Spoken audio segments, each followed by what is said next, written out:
forgot that I didn't schedule the stream yet. Ah. Oh well, I guess we're doing it live. I will unmute the stream. Or unmute the desktop. Once I know for sure that, there won't be any copyrighted music.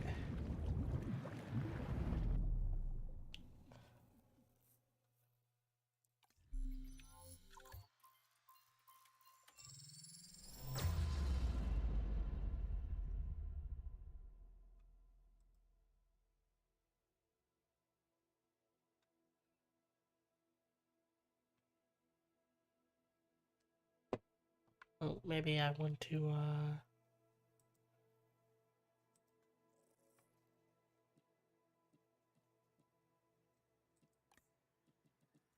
make sure that mute. Okay.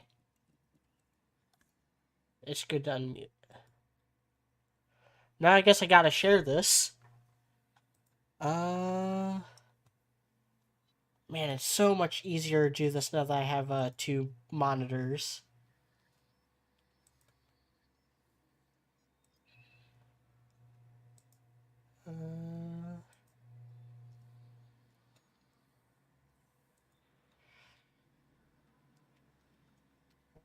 Join me as I play Jurassic World Evolution 2. Should probably also grab my phone, make it easier to kind of manage all this stuff.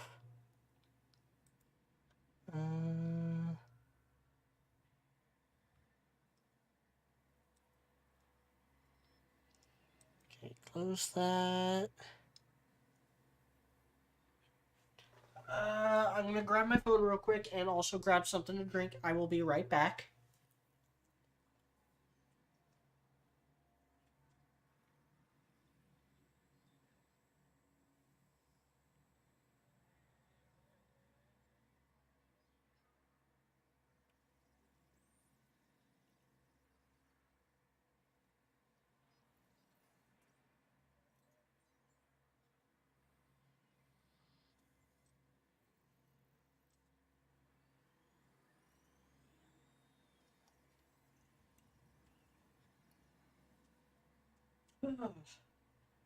Man, I keep forgetting that when you don't schedule the stream ahead of time, once you hit go live, you're live.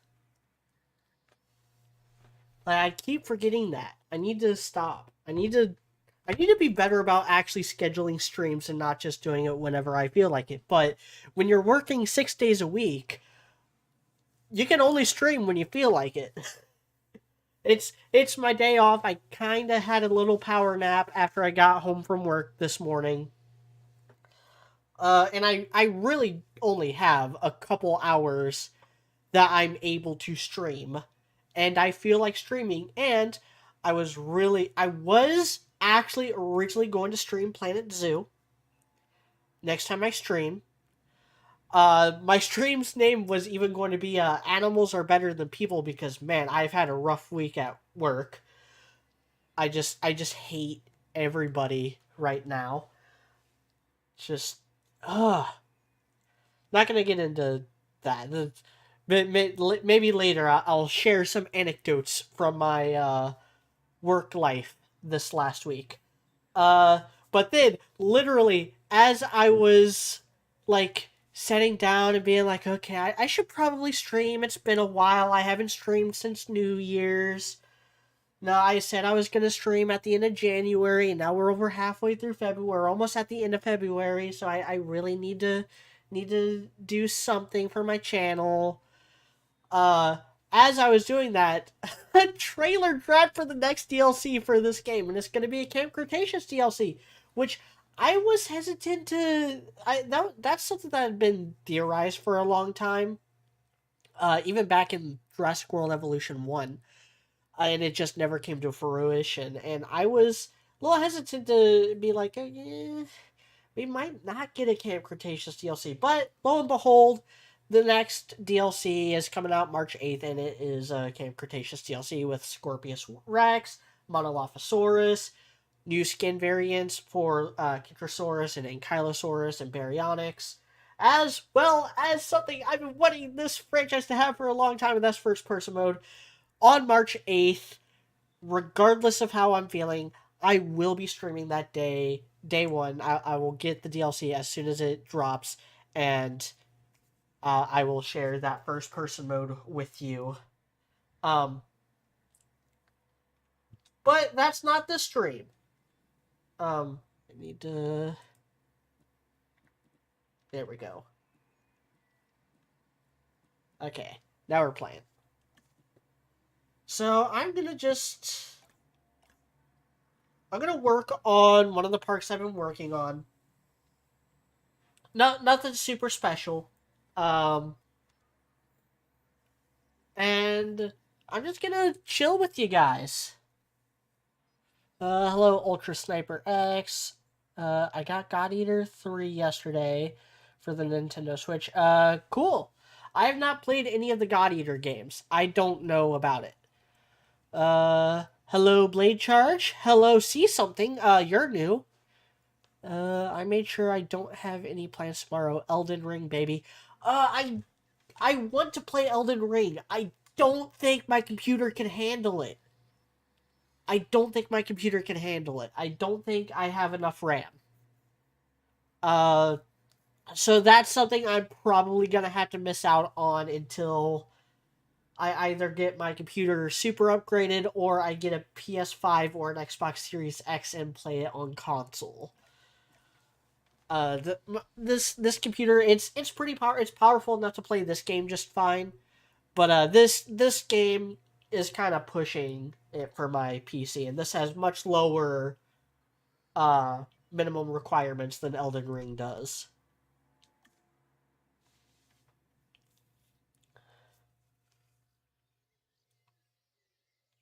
Yeah, the Switch is good. The Switch is a really good, solid console. I haven't played mine in a while. I haven't had any games to really play on. I could always go back to Xenoblade, because I didn't get very far in that. But, I'm just not that interested in Xenoblade. And of course, like, Smash is always good to play. Alright, what do we got here so far? Alright, so this is my part. This is actually a variant of the first park I started building on stream during, I think it wasn't my first impressions, because my first impressions I only did the campaign. So I think it was the second stream I did. I started building this park in Germany, on the Germany map. And I wasn't liking it, so I actually tore a lot of it down and restarted, and decided to keep it a little more under control. Now, it's not going to have nearly as many species as I originally planned. So, what was in the hatchery? Suchomimus. So we got some Suchomimuses here.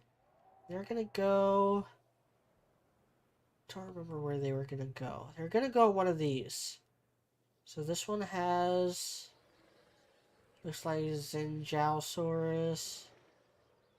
This one is empty. This one is empty. This one has Spinosaurus, I believe. If I remember correctly. Yeah. So it's gotta be one of these.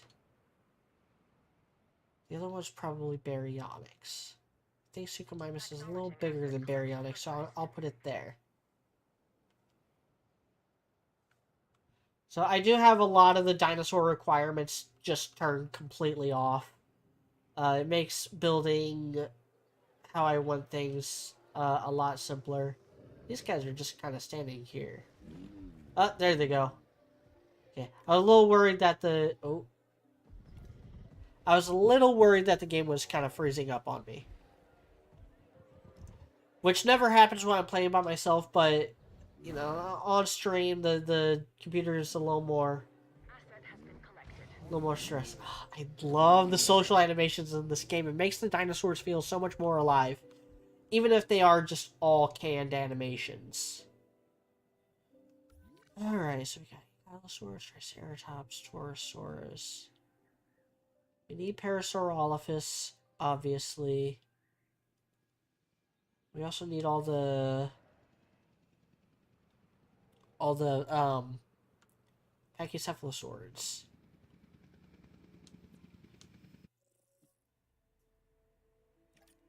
So I'm gonna start doing that.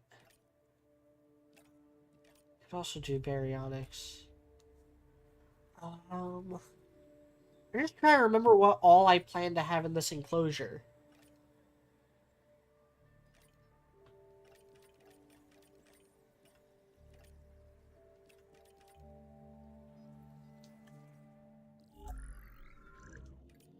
Let's do random skins.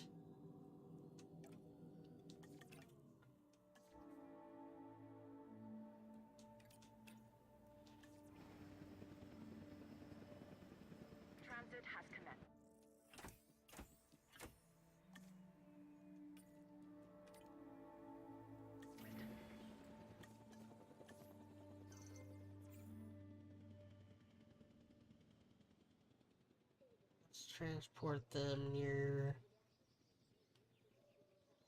We'll put all of them in this general area with the Torosaurus. This dinosaur has a skull similar to a crocodile's, and a disposition that isn't that far off either. The Suchomimus originally fed on fish and small prey. Let's make sure it doesn't expand its diet into two-legged animals wearing collector t-shirts. Dinosaurs eating people is funny. Ooh. Ah. Did not know you could fit it in such a small area.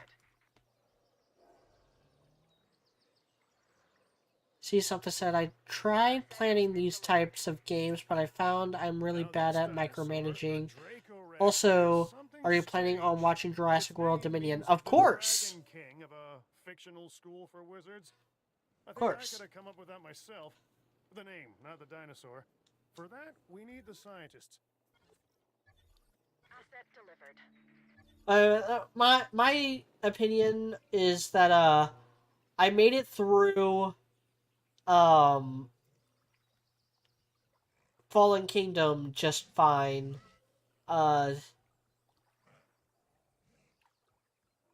Dominion can't be any worse than that.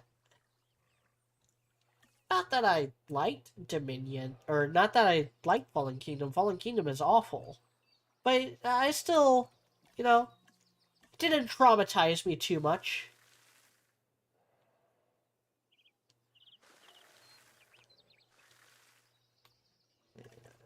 Put in a ground nut as well.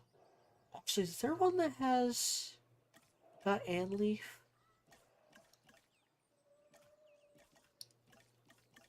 Nope.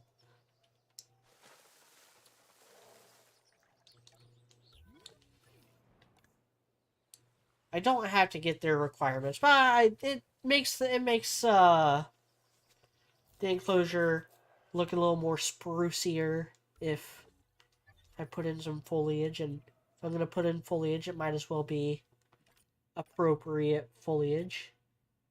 Alright, who's next? Who's next? Guess Pachycephalosaurus. Do the random skins again.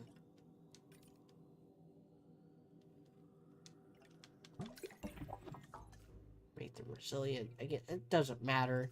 I have all the stuff turned off, but it gives me peace of mind.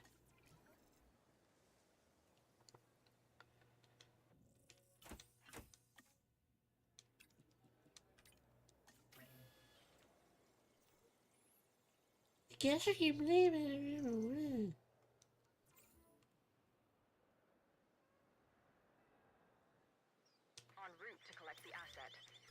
The guests are always going to find something to complain about. I should probably look at that, though.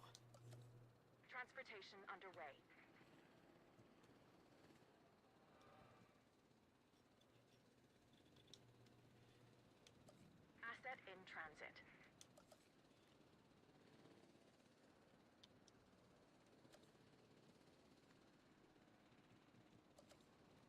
I should put a restroom in here, though.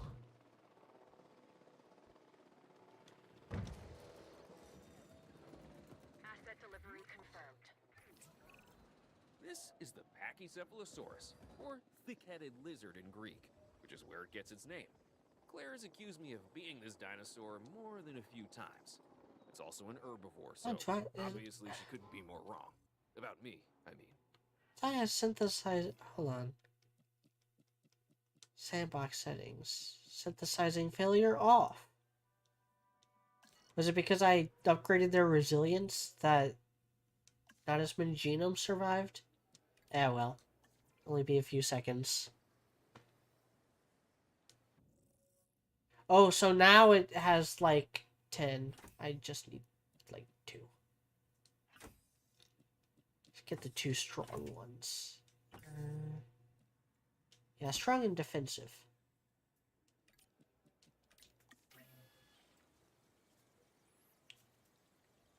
But yeah, see something. The micromanaging in this game it's not too insane. It's nowhere near Planet Zoo levels. Like, Planet Zoo is a pain in the ass on Sandbox. Like, that's how insane Planet Zoo's micromanagement systems are. It's that even Sandbox is difficult.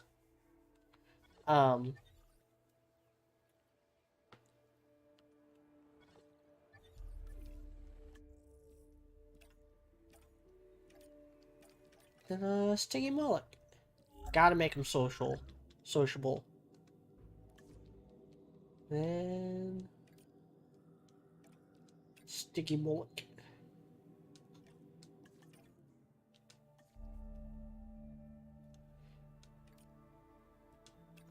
I'm sure I've mentioned this on stream before. As many times as I've played these games, I'm sure I have. But Dragorex, Stygimoloch, and Pachycephalosaurus might be the same creature in different growth stages. We don't know because we don't have enough fossil evidence of them. Like, the reason why it's still a theory is because we don't find them together. Asset requiring collection. But that's mostly because we don't find a whole lot of them at all. Asset delivery. Let's see, cohabitation limit is Asset being breached. transported. But it doesn't matter because I have their comfort turned off. Alright. Now time for Parasaurolophus.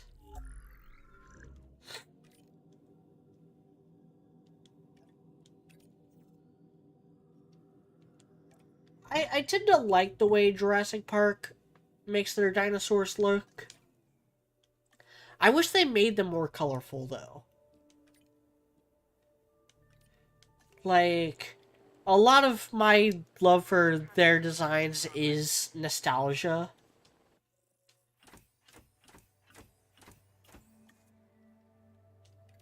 But being perfectly honest, I like my dinosaurs to be a little colorful.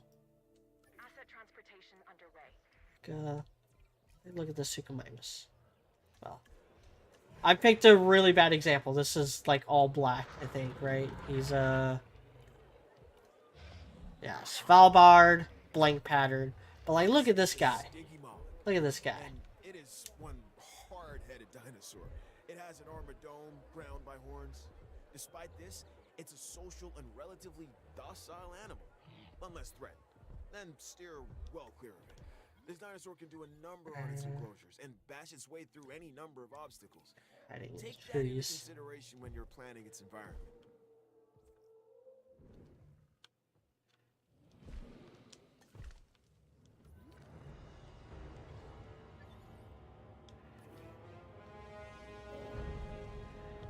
So, this giant fanfare would stop for a minute. Like a Giganotosaurus. By the way, the trailer for Jurassic World Dominion looks pretty dope. I love that Quetzalcoatlus is going to be in the game. I love that they have feathered dinosaurs. I love that Giganotosaurus is going to get some love. And I love that the whole, premise of the movie is that dinosaurs are just out there in the wild now. Because that's something that's something I don't think any dinosaur movie has ever done. Usually it's like they're out, they're either on their little Lost World island or they're in the city, being let loose for short amount of time or whatever.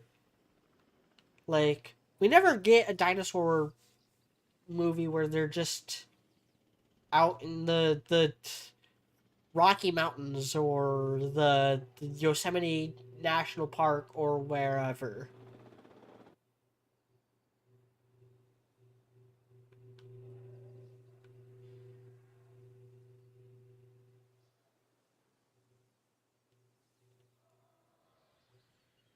Transporting asset.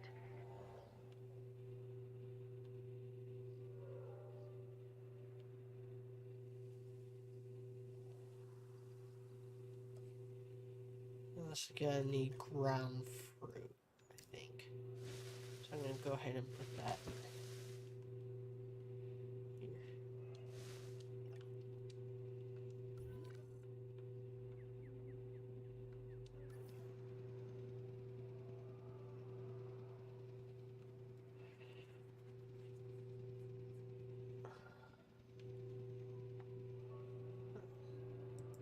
Transportation underway.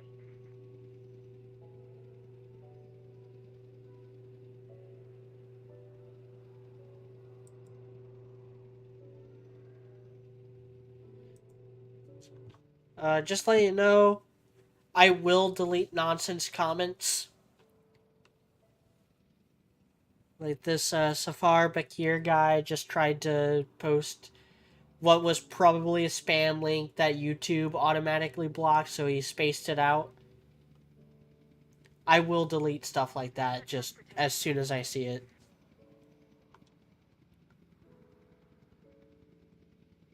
Asset has been transported. Oh, shit. You know what I didn't do? This next dinosaur, the Parasaurolophus, has a flair Maybe for I the did. dramatic, especially where its head is concerned. It has a distinctive cranial These crest, ground which is nuts. used for added resonance in its vocalizations and to regulate its body temperature. Background fruit.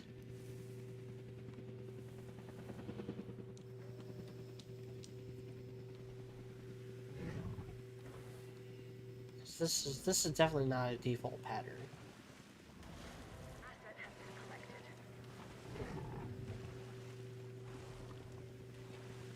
Delivery complete.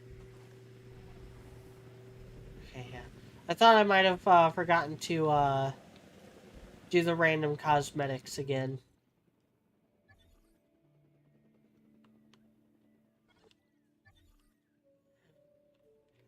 But like back to what I was saying about like the designs. I don't like the way the Dominion Parasaur looks. Like, it's just gray. Like, I get that that's probably easier, but like, I don't care about easy. I care about artistic value. And that artistic value comes from time and effort put into something. Oh, look at him.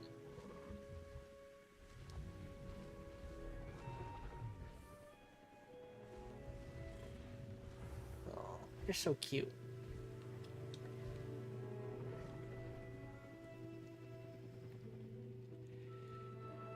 Yeah, I'm cautiously optimistic about Jurassic World Dominion. I'm really like hyped up for the DLC that's gonna hit this game when Dominion comes out. Freaking the inevitable Dominion DLC that'll probably have a new Chaos Theory map new maps, new dinosaurs like the Therizinosaurus. My baby Therizinosaurus gonna finally be in this game. I was asking for that non-stop with the first game.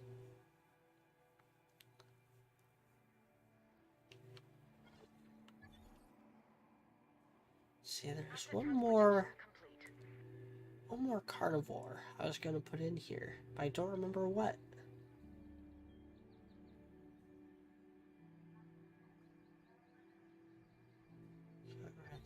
There's Herrerasaurus. There's Allosaurus and Ceratosaurus. Carnotaurus? Yeah, I think it was Carnotaurus.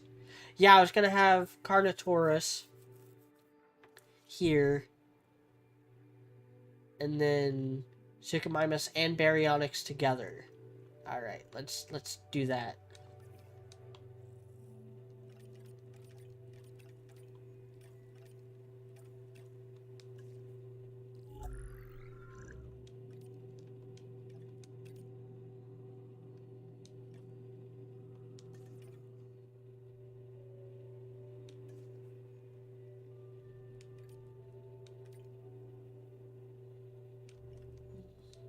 Let's go with these two. Then Baryonyx.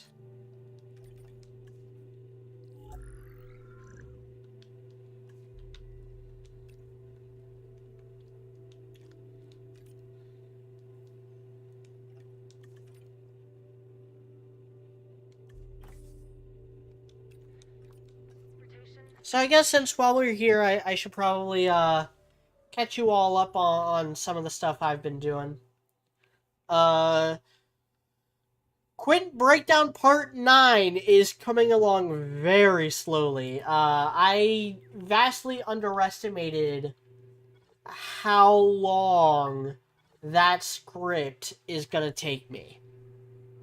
I vastly underestimated it. Turns out that Part 9, because it's kind of all over the section I'm talking about, it's a little all over the place. It's a little slice of life heavy, while also setting up a lot of stuff that comes into play later on during Sister War, which is going to be Part 10. It's proving to be very difficult to actually script out. So I'm nowhere near done with the script for that video. I do have, and will likely record tomorrow, a script for what will be the last honest look at RWBY. It will be my final RWBY honest look. Until the series ends and I do like a final honest look on all the characters. But that won't happen until the series is good and done.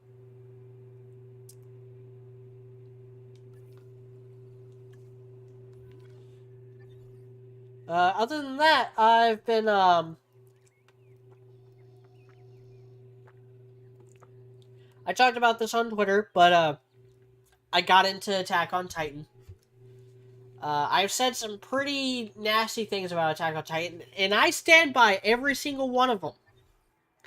Every single criticism I have about the first season of Attack on Titan is still true in the second season, and I stand by those criticisms.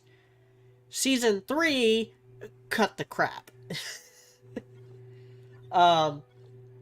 Like, the problems with season 1 and 2 are still there, and still relevant to seasons 3 and 4, but it's nowhere near as much of the story after that. Because my main problem with Attack on Titan, and once season 4 is finished, I will do a live discussion, just like I did when Demon Slayer ended. When Demon Slayer ended, I did a whole, like, hour and a half to 2 hour long podcast. It might have been shorter than that. I can't remember. It was well over an hour. I did an hour long live discussion going plot point by plot point, character by character, criticism by criticism, while talking with all of you. I did that for Demon Slayer. I will do the same for Attack on Titan once season 4 ends.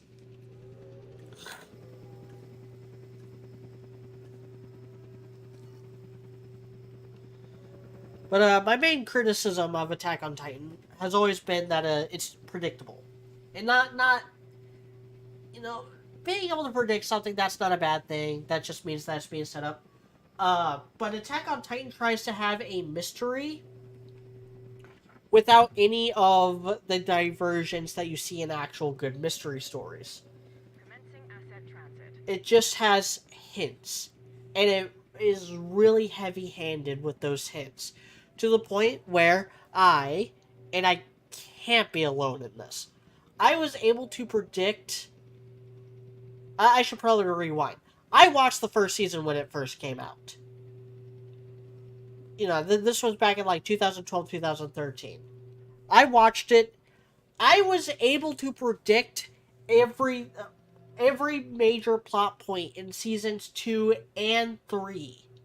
And even some that didn't happen until season 4. I was able to predict that stuff just based on season 1. I was able to predict what was in Aaron's basement years before that was revealed in manga. Years and years. Baryonyx. These animals have very large claws on their first digit.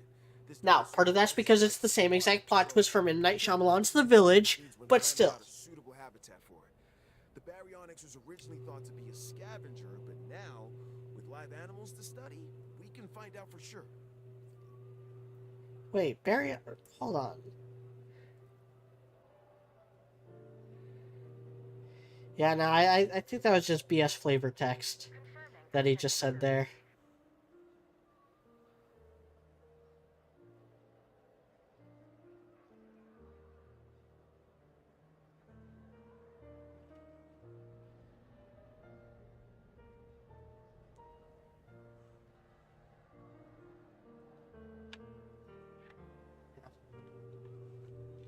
Yeah, I don't remember ever hearing anything about any theories about Baryonyx being a scavenger.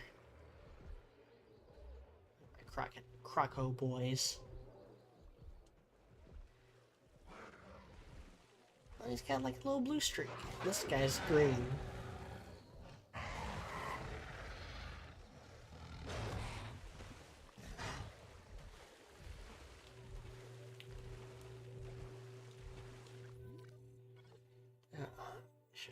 I need to put in my Carnotaurus.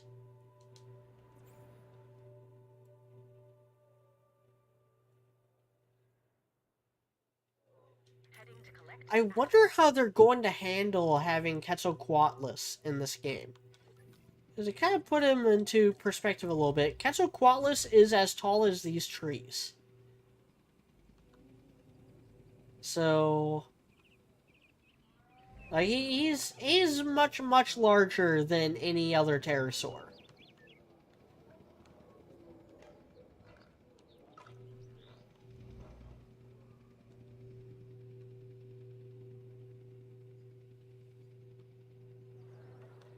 Iguanodon.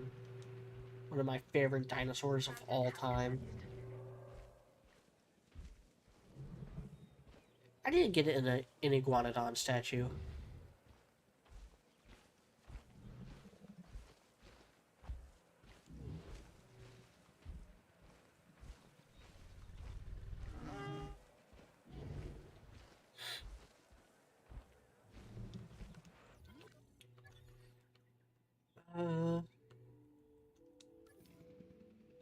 Okay. Sorry. He was on the edge, so I had to check to make sure he didn't glitch through the fence, because that used to happen a lot. I think they patched that out. Happened with the pterosaurs a lot. So I think I have everything I wanted in that. So. Uh-oh.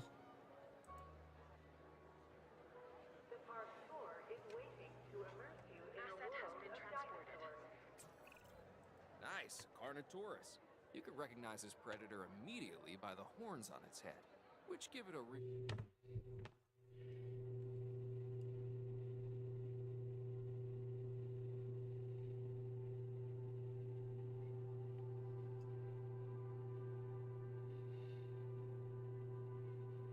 Okay. Sorry. Let me check. Because I know my internet dropped, and on my computer it's not rebooting. But it looks like it is on my phone at least. So yeah, I lost internet connection there for a minute.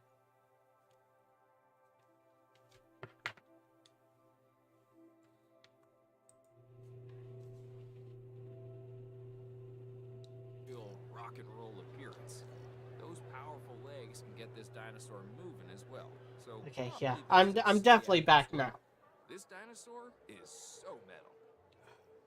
Another reason why I don't like streaming is my internet is just not reliable. It really isn't.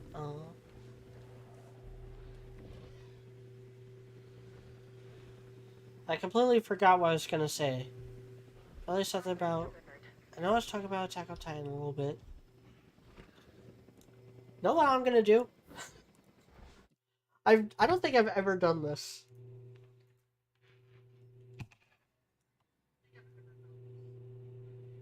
I'm going to go back in time.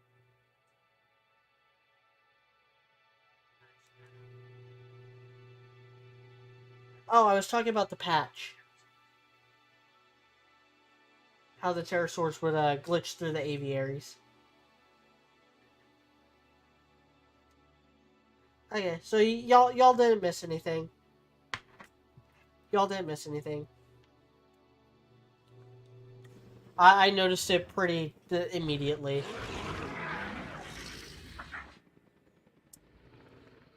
Carnotaurus looks so cool.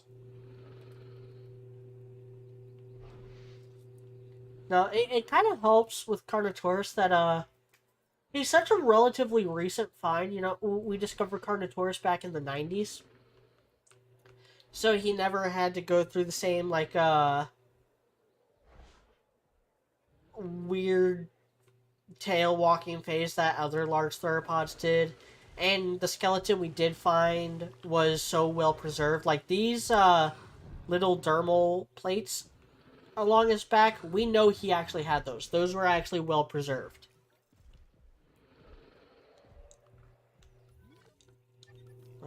Hold on, they're gonna headbutt. I just know they are.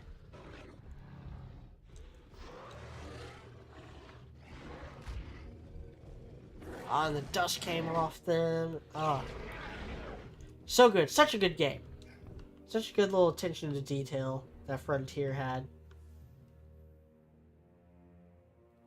Anyway.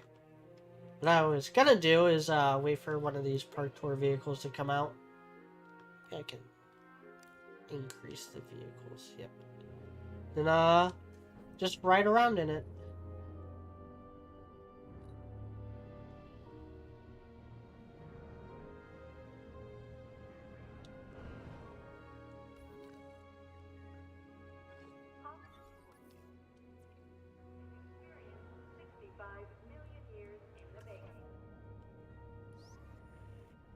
Yep, there we go. Now we're getting the true experience. So, here's my stickies. See, something said, I honestly think RWBY will be canceled before it actually finishes. The fan base is shrinking and RT isn't a moneymaker. The thing is, I'm gonna dispel those hopeful thoughts for you. RT actually is a big moneymaker. And RWBY is their cash cow. A lot of the drama and stuff that has unfolded with RT has been very overstated, and it's been a vocal minority. RWBY hasn't actually been losing viewership at all. In fact, they gained back a lot of the viewership they lost. For those of you who don't know, RWBY has an official Japanese dub. They're the first quote-unquote anime to get an official Japanese dub. Not the first American cartoon, though, because I think SpongeBob of all things, actually has that record of being the first, big American show to have an official Japanese dub. But they're the first, like, anime-esque thing to get a Japanese dub. To put that in perspective, Avatar The Last Airbender and Teen Titans did not, within their run. Though with Avatar, there was, like, a lot of legal issues. The Nickelodeon was being assholes about, translating Avatar The Last Airbender, which makes absolutely no sense, because that's the show that you would think would have the best luck getting dubs, but Nickelodeon were just being stupid with it. Anyway, totally beside the point. After Volume 4, it wasn't doing so well in Japan, so the Japanese dub was canceled for a while. But the Japanese dub actually picked back up because of how popular Volume 7 and 8 were. Volume 7 and 8 were popular enough for Japan to actually start dubbing it again. Not only that, but it's getting referenced in other stuff, like, being referenced in Ready Player One isn't an accomplishment. But it got referenced in Dr. Sleep. I know that movie didn't do super well in the box office, but it's still something, you know? You know, a lot of the people who are leaving the RWBY fandom are people that weren't super into RWBY to begin with. Like, it still has a very strong audience, mostly younger.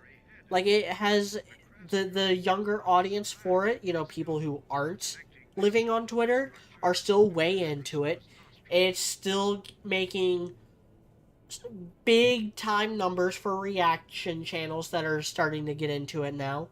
Like, it's just as big now as it was 3-4 years ago. It ain't going anywhere. Rooster Teeth ain't going anywhere. Worst case for RT, that is that Rooster Teeth gets mothballed again with another studio like Cartoon Network Studios, and then they start producing RWBY. Like, RWBY is too much of a cash cow and too much of a really solid, proven IP to just go completely away. In fact, it will run its course. This is my official prediction, and this has been my official prediction since the inception of my channel, really, that RWBY will run its course. It will end. Then a year or two will pass, and we'll get another version of RWBY, just like we do with all the other big WB properties. Like, now, I'm not saying RWBY is Batman level, because very few things are Batman level, but it will get, like, the Teenage Mutant Ninja Turtles treatment, or, like, the Masters of the Universe treatment, where every few years we get a new version of it. That's the path it's heading down right now. And it tracks with its quality and its lack thereof. Like, go back and watch those old He-Man cartoons, or the original, like, G1 Transformers.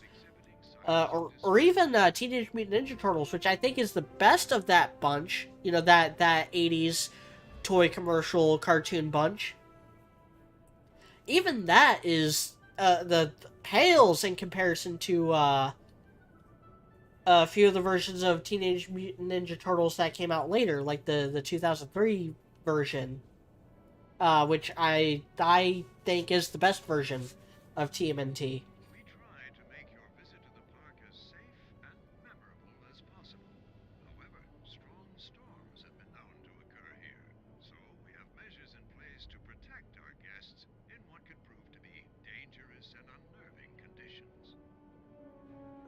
T-Rex32 said her Dominion is also going to have other non-dinosaur prehistoric creatures such as Dimetrodon in it as well.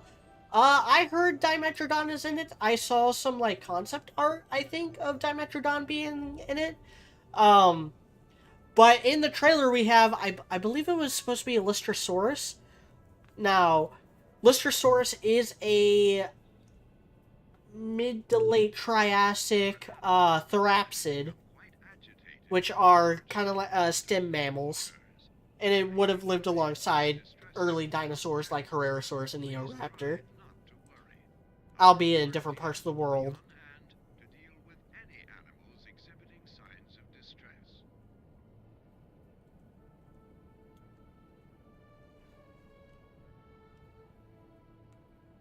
But if they, so I had like 3 different thoughts in my head at the same time. With the way cloning works in the Jurassic World / Jurassic Park franchise, it makes total sense that they wouldn't stop at dinosaurs and Mesozoic reptiles. Though going beyond the Mesozoic, like before the Mesozoic, it gets a little shaky because mosquitoes, I believe, aren't that much older than dinosaurs in the grand scheme of things. Like at most, I think there might have been some like proto mosquitoes in like the Carboniferous and Permian period, which would explain why Dimetrodon would be a viable reptile. Or they could add some stuff to the science in Jurassic World to be like, oh, we constructed Dimetrodon DNA by looking at mammal DNA and kind of just genetically engineering an animal that looks like Dimetrodon. They could totally do that as well. But certainly things that came after the dinosaurs, like if you could clone a T-Rex, then a woolly mammoth would be child's play. And Camp Cretaceous actually did this in Season 4. They had a Smilodon as one of the main antagonistic animals, along with Spinosaurus, this little pack of raptors that were in it. I liked Season 4 Camp Cretaceous. I think certainly not as strong as Seasons 2 and 3. It's about on par with Season 1. It's not as stupid as Season 1, but it replaces its stupidity with some cringe. Particularly with the villain, who is voiced by Haley Joel Osment, who I usually like. I usually like Haley Joel Osment. But he is so annoying in Camp Cretaceous Season 4. Like, Camp Cretaceous is at its best when it's about a bunch of children trying to survive on an island full of dinosaurs. That was the entirety of Season 2 and 3. That wasn't as much of a thing in Season 1, which is why Season 1 was not as good. The reason why it wasn't that in Season 1 is because Season 1 was tying so closely in with Jurassic World. And then Season 4, it's that for about 2 to 3 episodes before they go into the Haley Joel Osment's facility, and it becomes like this really dumb corporate espionage story that just happens to have a couple dinosaurs running around.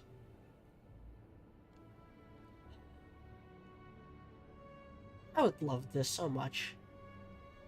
I would love doing this so much. Just riding around in a Jeep, seeing dinosaurs. It's a dream come true. Or it would be a dream come true.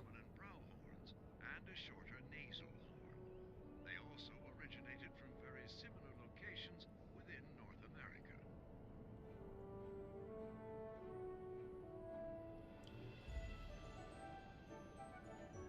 Rat Knight said on the topic of RWBY, I need to get the books one of these days. I listened to Raymond read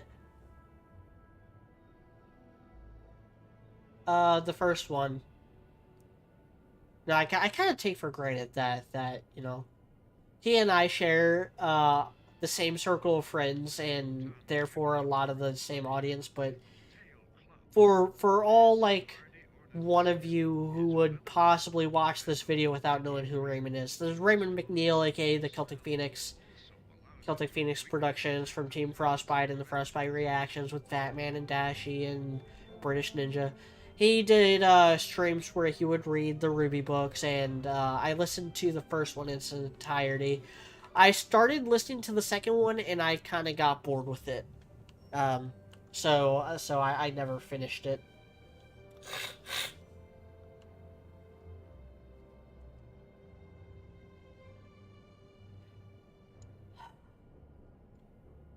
Ankylosaurus's thick armor consists of large knobs and oval bone plates that form within the skin.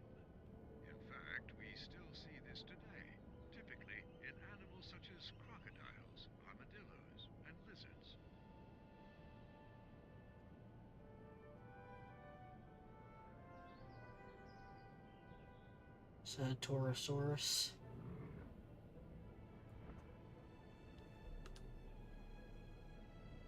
God, they're so big. Ah, you just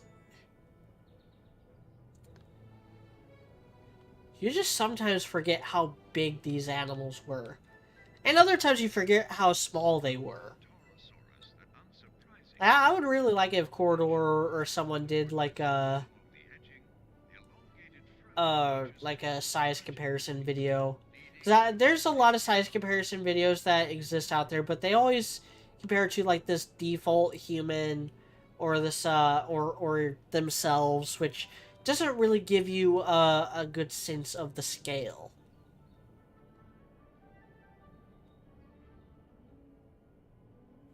Like I much prefer the old fashioned like, oh, this is so many automobiles long, or this is so many buses long.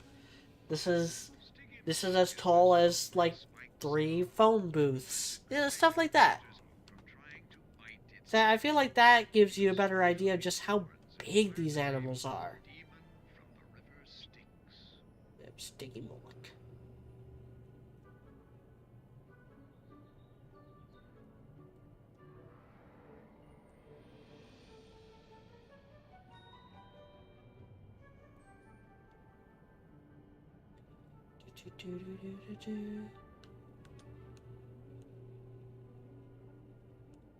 Alright, we're coming to the end of this little park tour.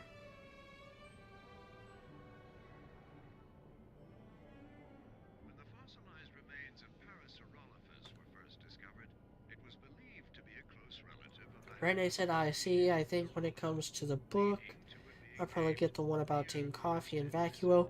You do have to read them in order. Because the Team Coffee book or the Team Sun book that more recently came out is a direct sequel to the Team Coffee book, and Team Coffee are in it. So you would have to know about like that book first. Oh, and I got some cool comic books yesterday. I got some cool comic books about a week or two ago. I got some old Shang-Chi comics. I have not sat down and read them though. I haven't even taken them out of the plastic. Uh, I bought them from a homeless person who came into my store. They're like, "Hey, do you like comic books? Here's the comic books I have. I need some money for coffee." So I gave her $15, and she gave me 2 Shang-Chi comics that I think are from the 80s. They might be from the 70s. I don't think they're from the 90s. Like she said, they're from the 90s, but the print in the ads that are in them, I think are a little too old to be from the 90s. Also, I don't know how relevant Shang-Chi would have been in the 90s. It would have been much more popular in the 70s and 80s. Kidrosaurus.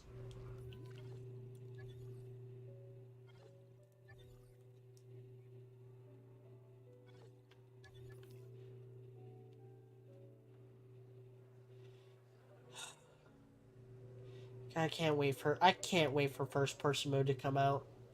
Why are y'all walking this path? You just get an exercise because there ain't anything here except the aviary hatchery.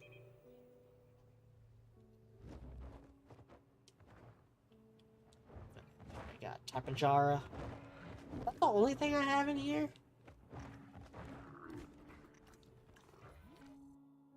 Guess so. Thought for sure I would have had a... Just like a... Yep. Tropioignathus, probably. I only like Tropioignathus because he looks like the Ornithochirus from Walking with Dinosaurs. Which I heard... I haven't looked this up recently to confirm it, but I heard Ornithochirus is no longer a viable genus. That it got roped in with something else. Which happens. It happens a lot. No. Back in the old days, we would name entire genuses based on like the lowest amount of evidence. Like,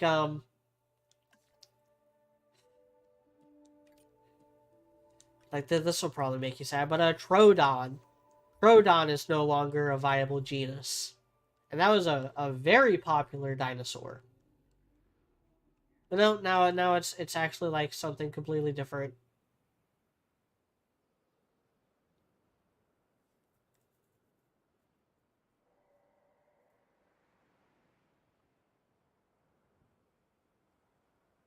Sin City is alright. I'm not a fan of those kinds of stories. I'm not a fan of that tone of story. The kind of like... No, I'm just done with dark, basically. I was never super fond of that, black, white, and red, style. The Mad World style, as it's been, called more recently, even though that style predates Mad World by several decades. Now, Mad World came out, when did that come out? Like 2007, 2008 on the Wii.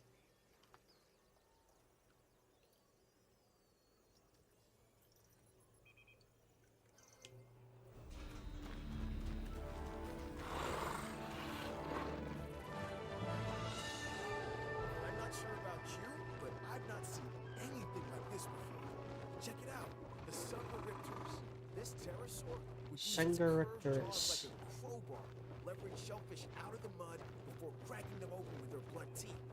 That's pretty resourceful, huh? It's pretty neat. Is he gonna glitch through the thing? Is he gonna nope. Oh, he's finding his perch. Look at him. Such a handsome man. Or woman. Most likely woman. All the dinosaurs in Jurassic Park were supposed to be females, but that didn't last long.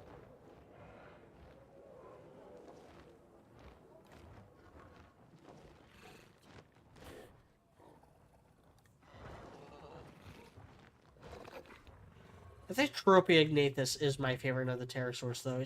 That crest is wild. And the designers of this game did a really good job making that look like an actual display structure.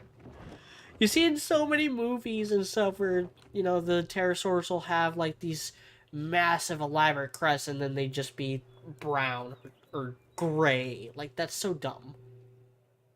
So dumb when movies do that.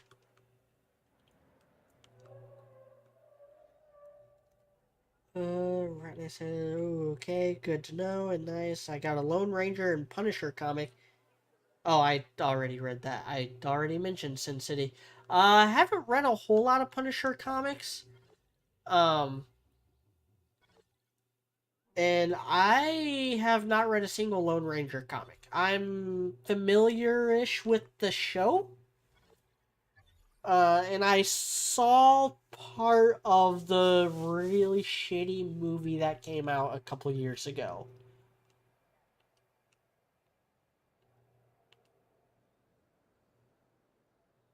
By the way, I know this is like... I just want to go on a tangent about this game real quick. I get that there's only so much they can change about the way the gameplay loop is. For Sandbox, there's only so much they can take away. But it is, frankly, absurd that you need a control center, a staff center, a hatchery, and, like, a response facility in order to, like, build a park. Like, it's kind of absurd that you can't just lay down a hatchery and then just start breeding dinosaurs. No, you have to have a control center in order to get the scientists, and then you need a staff center in order to, like, get more scientists? What does the staff center actually do? Increase scientists' hiring capacity and offers rest to counter unrest. Oh, you need the staff center to train them. Because, I kind of demonstrate now. So, like, see if there's one with the 10 in welfare. Yeah. So this guy has an 8 in welfare, 2 in genetics, 2 in logistics. So we're going to go ahead and hire him. And then we have to train him in order to max out any of his stats. And you need that because with some of the more expensive dinosaurs, like, you know, Acrocanthosaurus requires 11 genetics just to incubate. And even more welfare in order to hatch.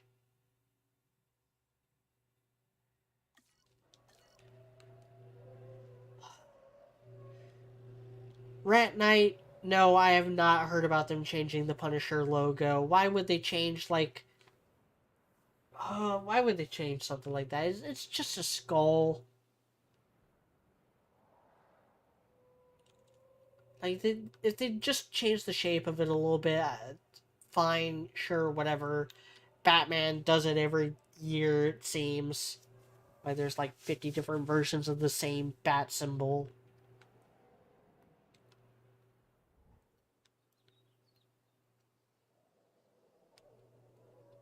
Christ.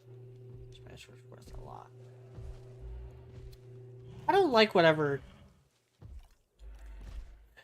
the mangrove forest skin with Pulcrana pattern. I'm a fan of this.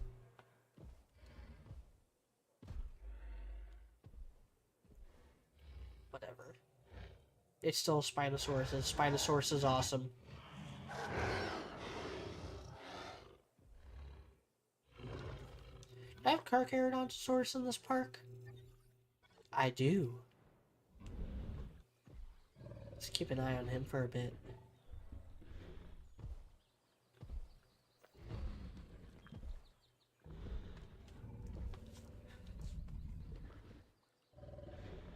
Carcharodontosaurus really should be a little more bulky. He was a big carnivore.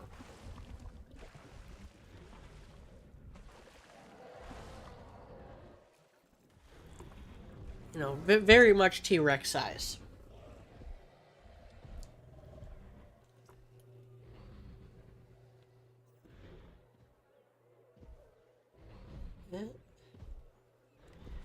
They patched out most of the awkward locomotion, but sometimes their movement still looks janky.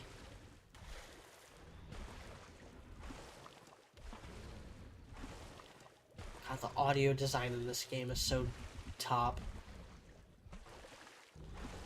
Like he's just kind of snarling in my ear. Come on, roar. I want to hear you roar.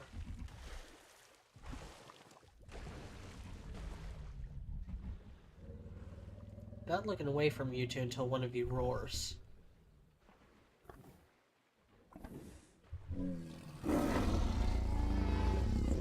There we go. That low guttural roar.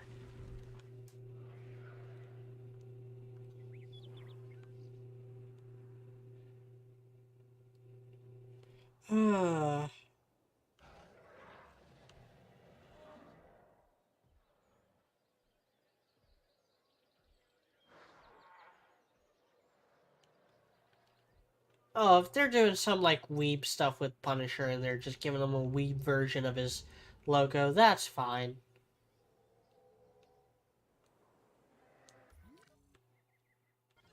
Oh man, that's another thing I've been doing. So on top of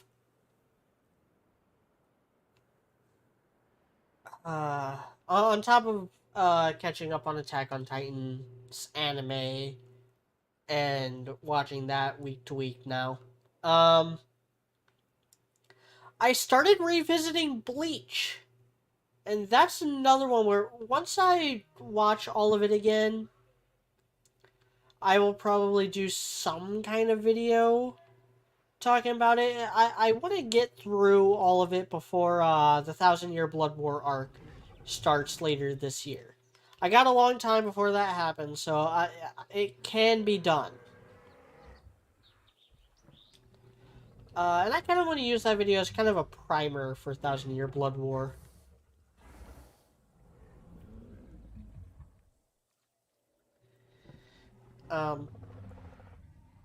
But Bleach is... I have a lot of nostalgia for Bleach. But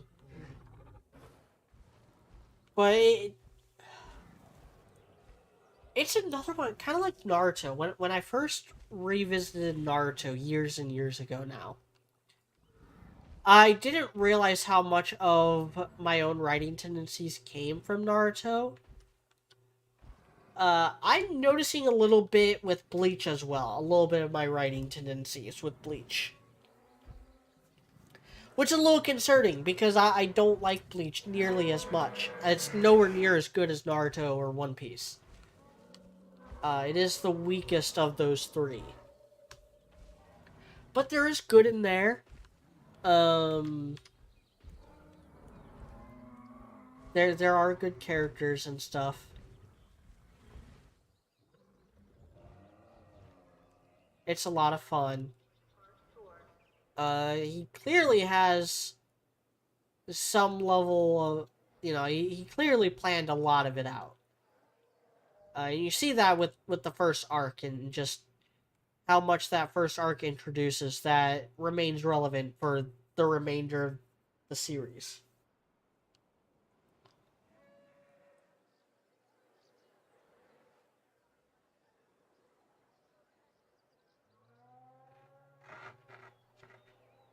So I think this park is done. So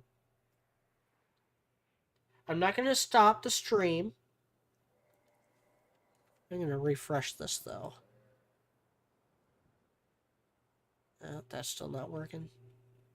Alright, I am going to mute the output.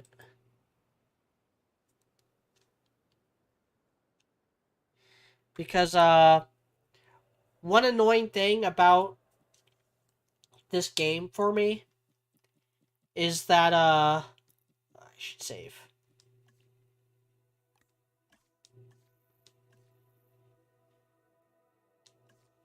One annoying thing about this game for me is that the frame rate goes to like 3 frames per second if I try to load immediately into another park. So I have to not only quit out of this park, I have to quit the game entirely.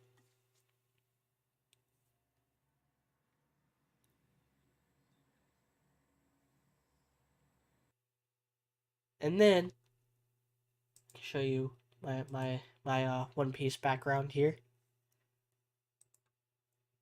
And then I have to reboot the game.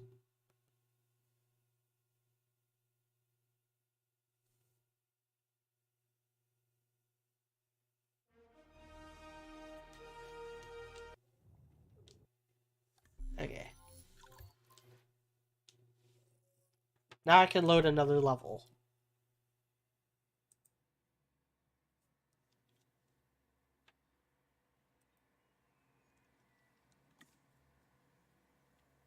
So I'm going to load up.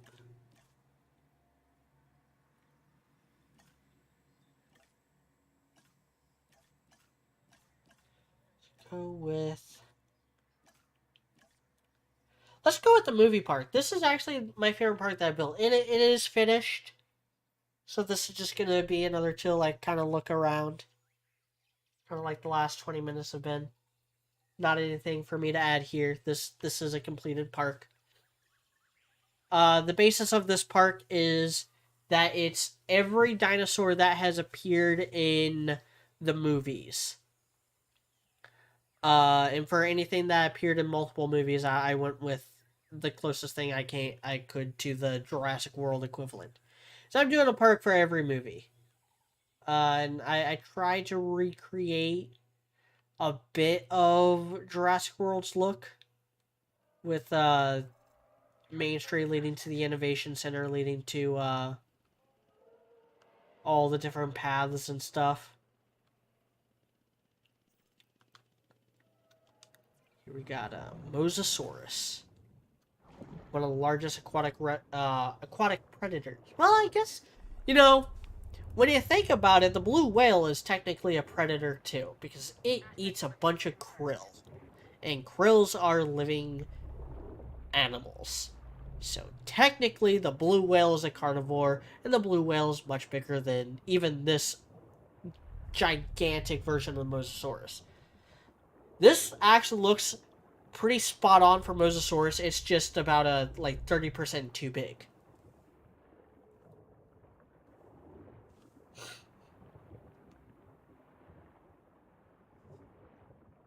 I see something said, I don't know why, but Bleach just never had the same appeal Naruto and One Piece had for me. I'll tell you why, it's just not as good. It's really that simple. It's just not as good. The main character's goal... Okay. Ichigo Kurosaki is a reactive protagonist. He's a reactive protagonist who has a really strong sense of justice and whose entire goal for each arc is to protect his friends. Which is why so many arcs are rescue arcs. Soul Society, rescue Rukia. Hueco Mundo, rescue Orihime. Even Thousand Year Blood War has a little bit of rescuing Uryu in there. For a good big section of it.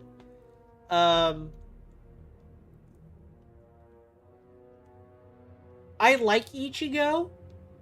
I like his sense of justice, and I like how all the characters seem aware of that. And like Aizen, when they meet up in the fake Karakura town section of the Arankar saga, Aizen's even like, you have no personal grudge against me. Your friends didn't. You haven't lost any of your friends to me. Now, yeah, I kidnapped Orihime and tried to get Ruki executed, but you already solved those problems. You can go home and live your life. You don't hate me. You don't have any kind of hatred or desire to kill me. You just want to beat me because you think it's the right thing to do. And then Komamura, the fox guy, or wolf face guy, I think he's supposed to be a wolf, actually. I always thought he looked like a bear. He then goes up to Ichigo's like, hey, what Aizen said is exactly right, and that's why you're good. Like, that's what makes you a good guy. You have a strong sense of justice, you always fight to protect, you never fight to destroy. That kind of character works better in an episodic story, where they're able to react to the freaks of the week and stuff. The lack of a long ongoing arc makes it a lot harder to stay invested for extended periods of time. I talked about this, shit, what video was it even?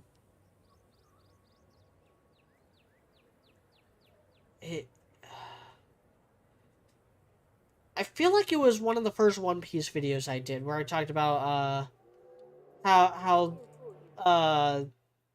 having a solid end goal for your character is a really good way to keep people invested through thick and thin. And that's why One Piece and Naruto experience such longevity. Although our gyroscopic technology greatly minimizes the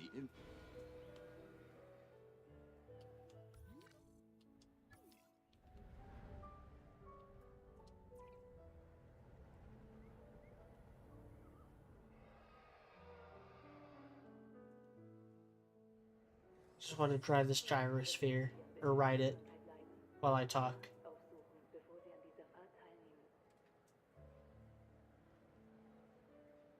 But yeah, it must have been a One Piece video, because I feel like that would segue right into me talking about Luffy and how the first chapter of One Piece sets up multiple goals for him to achieve later on.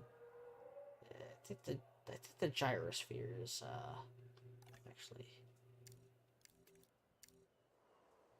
that'll probably help. Yeah. There we go. Alright. Riding in the gyrosphere.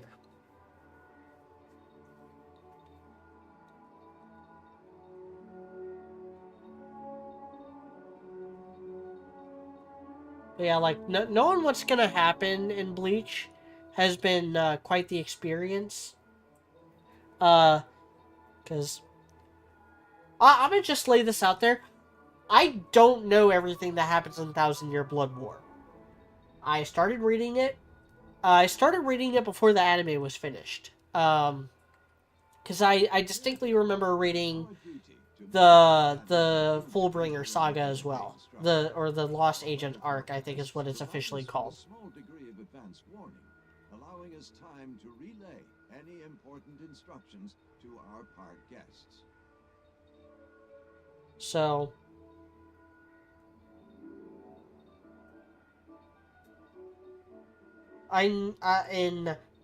so I read the Lost Agent arc, and I started reading the Thousand Year Blood War arc.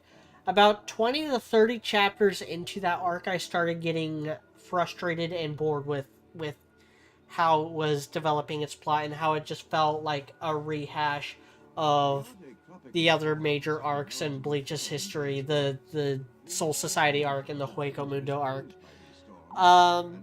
And every so often I would pick it back up just to read what was going on at that time. Like, I remember reading Kenpachi versus Grimmy, which is when Kenpachi officially like reveals his sword's name and releases the full power of its Shikai. I read the Unohana stuff with her versus Kenpachi, so I remember that. I read the final battle with Juhabak, and I read a lot of the Aizen stuff that happens. So I know pretty much everything that happens with Aizen throughout that arc. I don't remember or have read most of the other stuff. Like, obviously I read Yamamoto versus Bach. That was before I lost interest in the arc. I remember some stuff about the Zero Division. I'm so tempted to just call them CP0, because I got One Piece on the brain too. And I know how it ends. I know who lives and who dies. I know who ends up with who. Like, I know Ichigo ends up with Orihime, and I know Rukia ends up with Renji. And I know, like, Yamamoto's dead, Unohana's dead.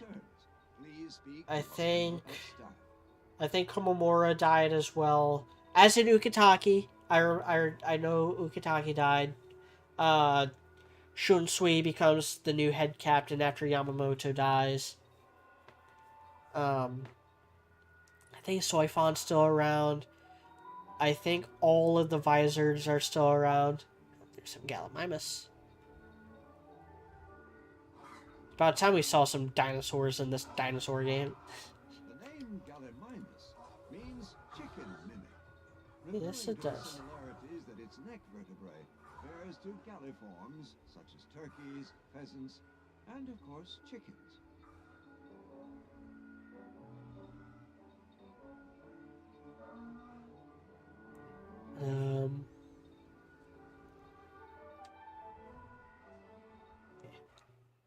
I know what the gyrosphere. I should probably just show you the rest of the park and not do the tour.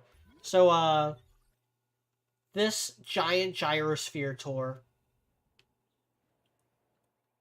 starts, here. We went through this whole section here.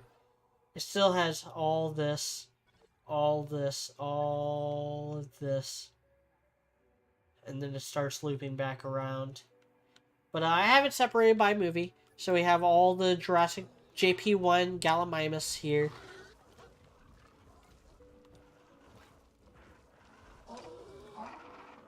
They all got the JP1 skin.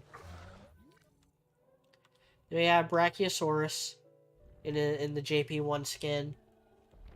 The first dinosaur we see in full in that movie. Oh, getting a little ahead of myself there. So we got 2 of those, and then we got a pair of Triceratops, pair of JP1 style Triceratopses, Triceratopsi. Oh yeah, they're the only Triceratops in this park. And then in the Lost World we have little compies. A lot of them roaming around. Not even as tall as the grass.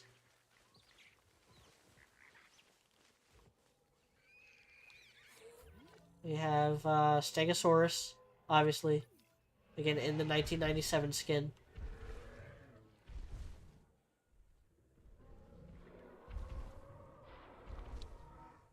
We have Parasaurolophus, also in the 1997 skin. Like, yeah, look how less colorful that is compared to the Parasaurs we were looking at in my Germany park. We should have Pachycephalosaurus. Yep, we got... Oh, they're hiding in the trees, but... Got the JP1, or Lost World style skin, which I think is their default skin. With the Rana pattern, right? Yeah, Yukon River Rana is the Lost World skin. We have more copies. A lot more copies. Got a lot of copies in this little area here. Then of course, the Mamenchisaurus, who's laying down, being lame. There we go. And again, in his 1997 skin. Then here we have Ankylosaurus in the JP3 skin, 2001 skin. We have Corythosaurus, who made a brief appearance in JP3. Again, very, very boring skin pattern. We have JP3 equivalent, or JP3 skin for the Parasaurs. And I feel like I'm missing something. Oh, of course, JP3 skin for the Brachiosaurus with the red top.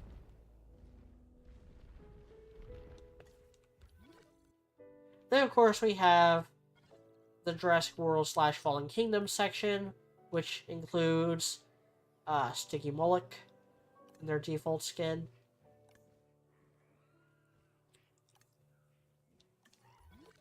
As Apatosaurus in their default skin.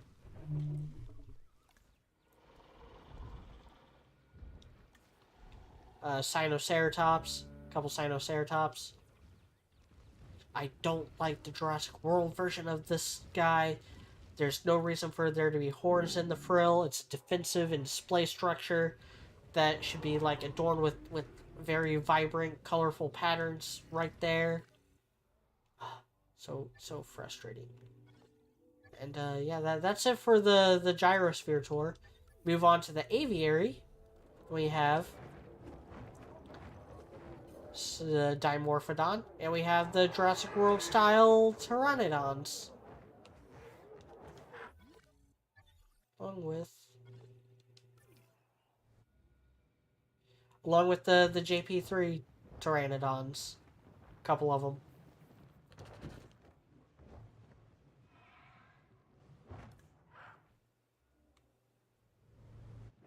I think there's 3 each. Yeah, there's 3 each for the Pteranodons. And a couple Dimorphodons. Anyway, so coming back this way, we have Dilophosaurus from the original Jurassic Park.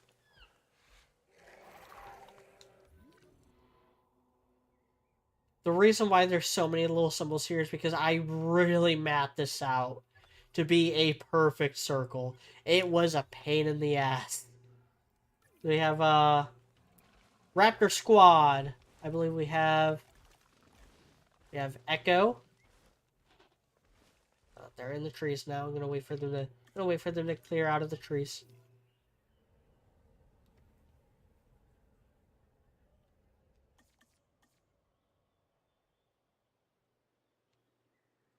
Well, you got this whole big enclosure. You're all grouped up in the trees where I can't see you.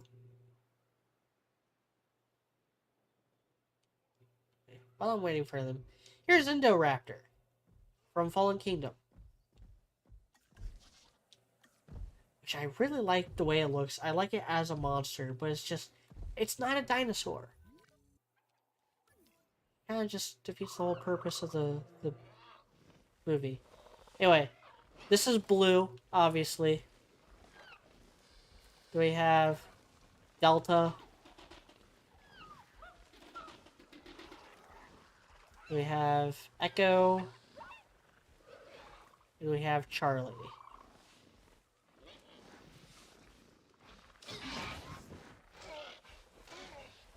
I thought they just attacked.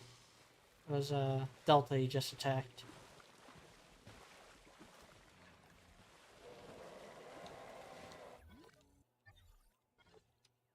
And carrying on this way, we have Spinosaurus. I have actually two of them here. One in the default red, and then another in the Death Valley Rana pattern. The Death Valley Hello Phylax?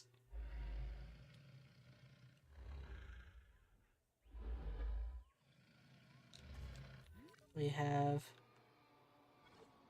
I'll look at this section last. Then we have a couple Baryonyxes. The Baryonyx trio, like in Camp Cretaceous Season 2? Yeah. Season 2 is the one that had the poachers. That got done in by Baryonyx.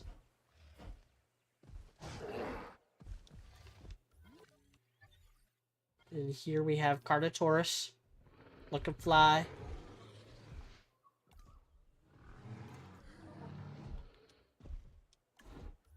Then here we have Allosaurus.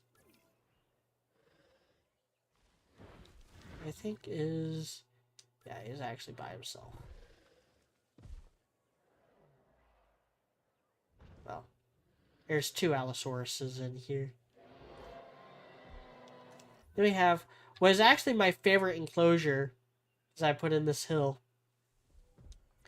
That's a Ceratosaurus, who was in JP3 for a dumb gag scene, but still.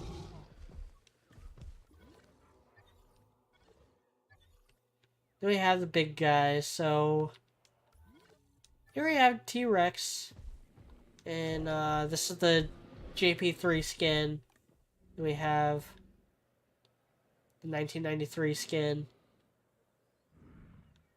He's hiding in the trees here. Hard to get close up. So yeah, this is the 1993 skin. Then we have the male and female for the Lost World. So when Dominion comes out, I'm actually going to clear these guys out.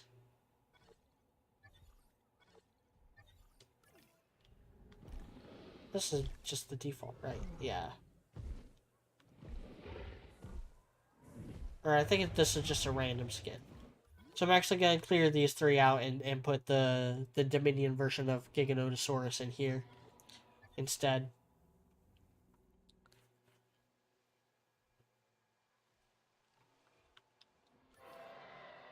Yeah, this is a fully fleshed out, like 5-star park. I actually worked to get 5 stars on this.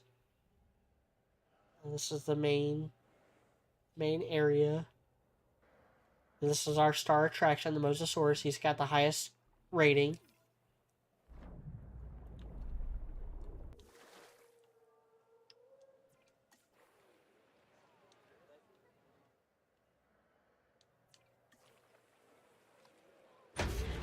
By the way, I do not like the lagoon viewing galleries. I don't like how there's no depth of field. Like, you can barely see them kind of swimming there. The water should be a lot more clear than this. These aquatic animals are perfectly suited to their Because they had to be right up against the glass to see them. That's no fun. Yeah, see, he's completely gone now. Even though he's literally right here.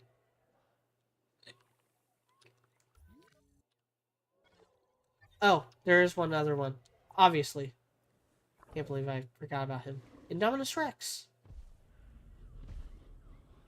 If I wanted this to be more movie accurate, he should have the blank pattern. Yukon River skin with the blank pattern, but I was thinking about that when I built this enclosure. I made his kind of more like a pit. You got this low area and then kind of raises up to this. You can just... When he comes out to drink, just barely see him from here.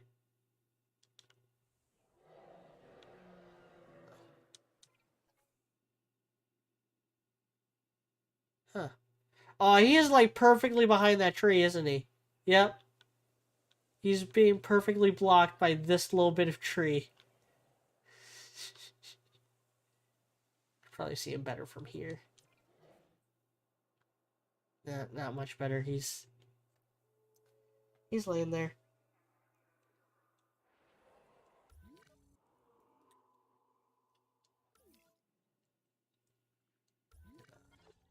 Oh. See, look at this. And then when they come up over that hill there, oh, it's so awesome. So rad.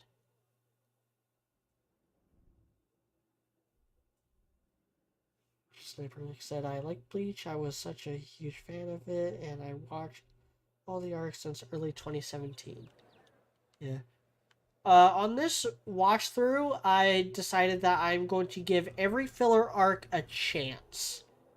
But if I lose interest, then I will skip to the canon stuff. So right now I'm actually in the Bount arc, which was the very first major filler arc. There are a few filler episodes, mostly dealing with the Kanakura superheroes or whatever, which I didn't read the section of the manga, so I don't know if they actually do become a thing. But it's Don Kanoji, who was in like a single chapter or two of the manga, as far as I'm aware, early on in Bleach.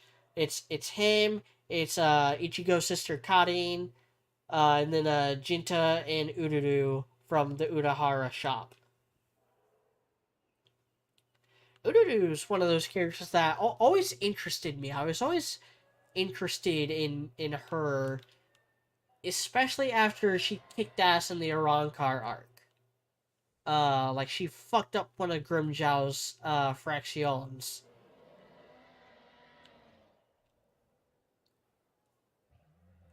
Every time I talk about Bleach, I realize how batshit the nomenclature is.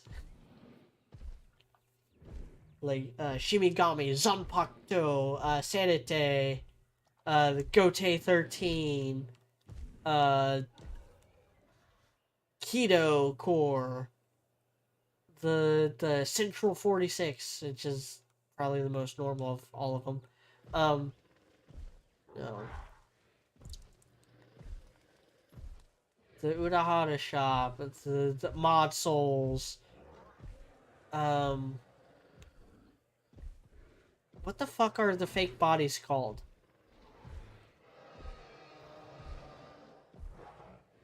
Gigai. The Gigai. Arankar, Visards, Fractions, Resurrections, Espada, Quincy, Fullbringer.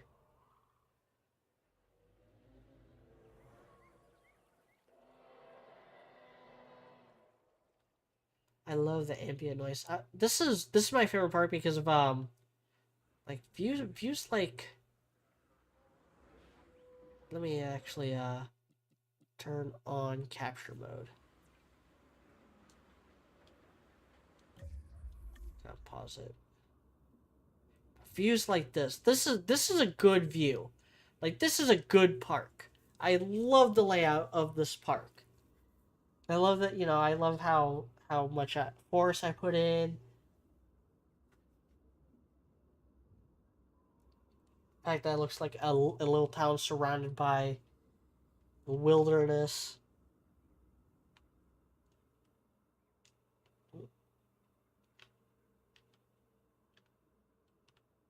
Oh, is there like an invisible wall there that I can't go? No? I think there's an invisible wall there. I have to go all the way around it.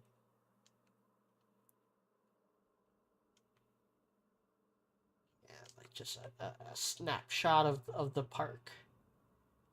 A single moment in time.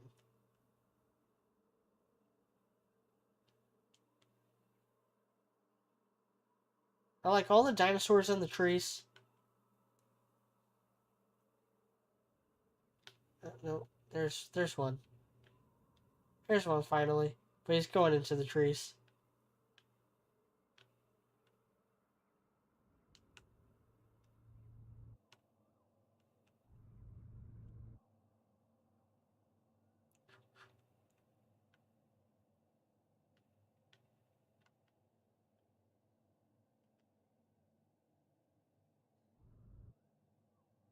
Yeah, like basically, this park looks cool from every single angle. Like, look at that. Like if you're standing on here,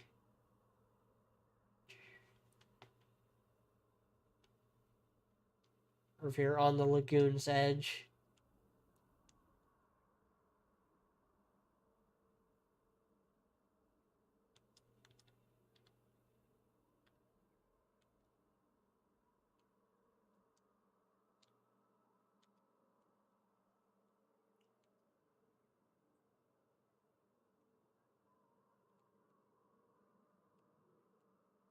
The Ultra Sniper X Grimjow is cool because he has an actual personality, which is something a lot of Bleach villains don't have. Um, like I don't like the top three of Spada. Like Stark's got a really cool design, and I like his voice. And what's the other one? Hottie Bell's boring. I like See, a lot of there's just too many names to remember. Who the fuck is the second Espada? The King of Hoigo Mundo with the time power. Barrigan. Barrigan. Ah. Yeah, Barrigan's got a cool power and cool design. Toddy Bell, I don't like. Uh, I don't like Holly Bell very much. Um, Neotoira was obnoxious. Uh, Ulquiorra was a little flat. I didn't buy into his infatuation with Orihime. Um, but apparently people on AO3 disagree. Because she gets shipped with Ulquiorra more than she gets shipped with Ichigo. Even though you would think that she would get shipped with Uryu a lot because of how much time they spend together during the Soul Society arc. Like I first came into Bleach through the Soul Society arc, and so my first exposure to Orihime and Uryu were together. So I always thought they were, I initially thought that they were like a thing.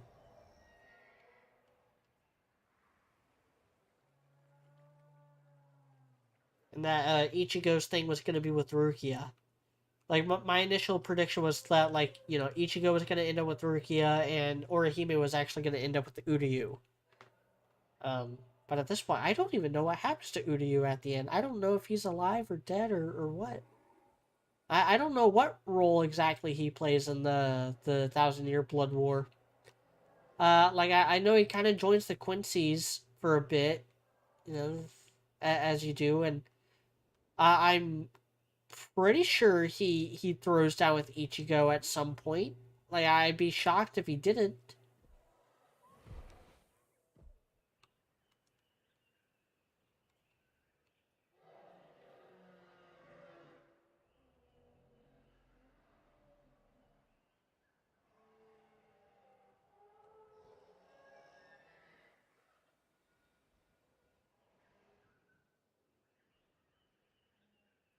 Yeah.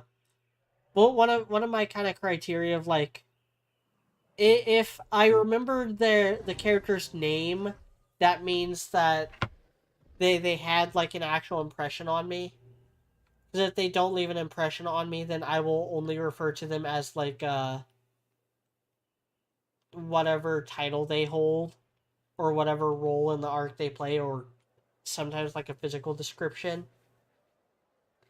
With this watch through of One Piece or fucking Bleach, not One Piece. With this watch through of Bleach, I'm trying to be a lot more conscientious of on remembering characters' names and trying to do my best to even remember their Zanpakutos or the names of their other equipment or powers. For a long time, I don't remember Komamura's name. I didn't. He was just Squad 7 captain because I didn't like him. Tozen was just an easy name to remember, even though I think I actually like him less than Komamura. Tozen makes absolutely no sense. I feel like he was just. See, there's so much that Kubo obviously planned, and so much that I feel like he didn't. I feel like he didn't actually initially plan for Tozen to be on Aizen's side. I feel like that was something like, oh, this is how Kyoka Suigetsu works. Oh, wait, that means it wouldn't work on Tozen. Okay, I'll just have Tozen be on his side the whole time. Like, I never bought it. I never bought it. Uh, on my first watch through of Bleach, I remembered Yamamoto, I remembered Soifon, I remembered Gin, I remembered Unohana, I remembered Aizen. I remember Byakuya because his name gets said way more than anyone else's. I did not remember Komamura. I did not remember. Uh, I remembered Shunsui. I always remembered his design and his personality. But I think his name is only said like twice in the Soul Society arc, and because it's Kyoraku, Shunsui Kyoraku, that's not an easy name for me to remember. Same thing with like Ukitaki. Like I still don't actually know how it's supposed to be pronounced. Is it Ukitaka, Ukitaki? Um. Then I remember Toshiru Hitsugaya. Um, he's probably my favorite character in the entire series. And then Kenpachi Zaraki. I remember obviously. Um, Mayuri is another one. I don't remember his full name. I just know it's Mayuri. The Squad 12 captain. He was just the Squad 12 captain for a long time.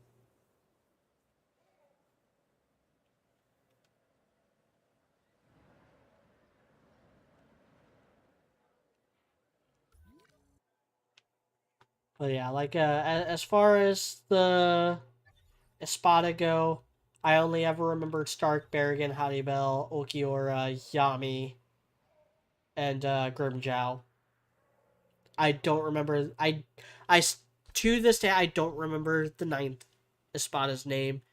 I remember his kind of gimmick. I remember that he was actually the Soul Reaper that killed what's his nuts, the lieutenant of Squad 13, who is part of the Shiba clan.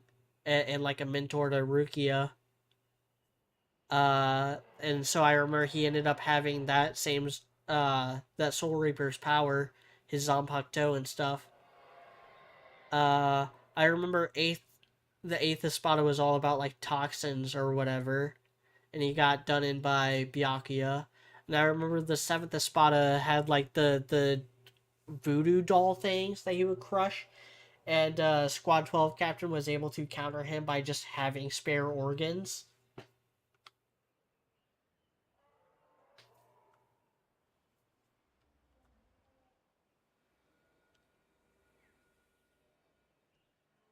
Yeah, I don't remember 7, 8, or 9 Espada's name. And I don't remember any actually that's not true. I remember Lilibet, or is it Lilibet or Lilibel? Stark's Fraxion. The one that turns into his guns. Like I remember her. Uh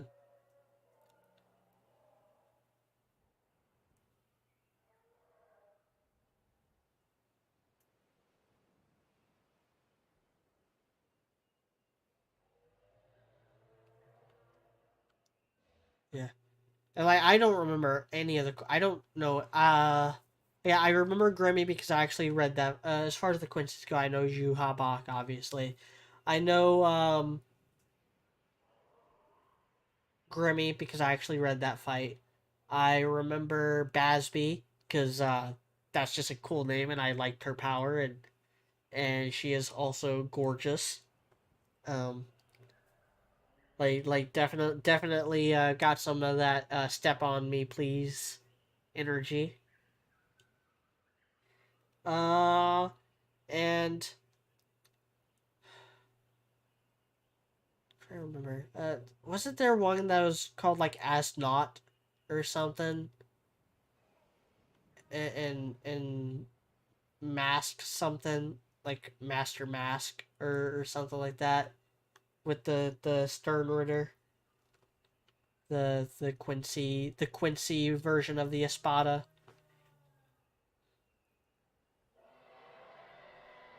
Oh, that's another thing I remember about Thousand Year Blood War. Fucking Grimjow comes back.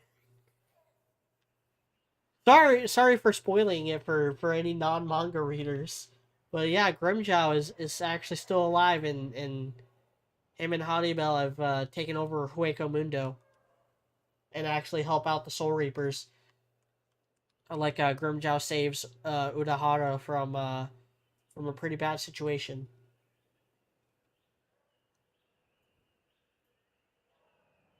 Anyway, I've shown you everything about this park, and I've been going for about I've been going for a little less than 2 hours, but I think I'll wrap it up here. Say I'm enjoying my rewatch of Bleach. I've been enjoying Attack on Titan season 4. Uh, Quint part 9 is not gonna come for a while.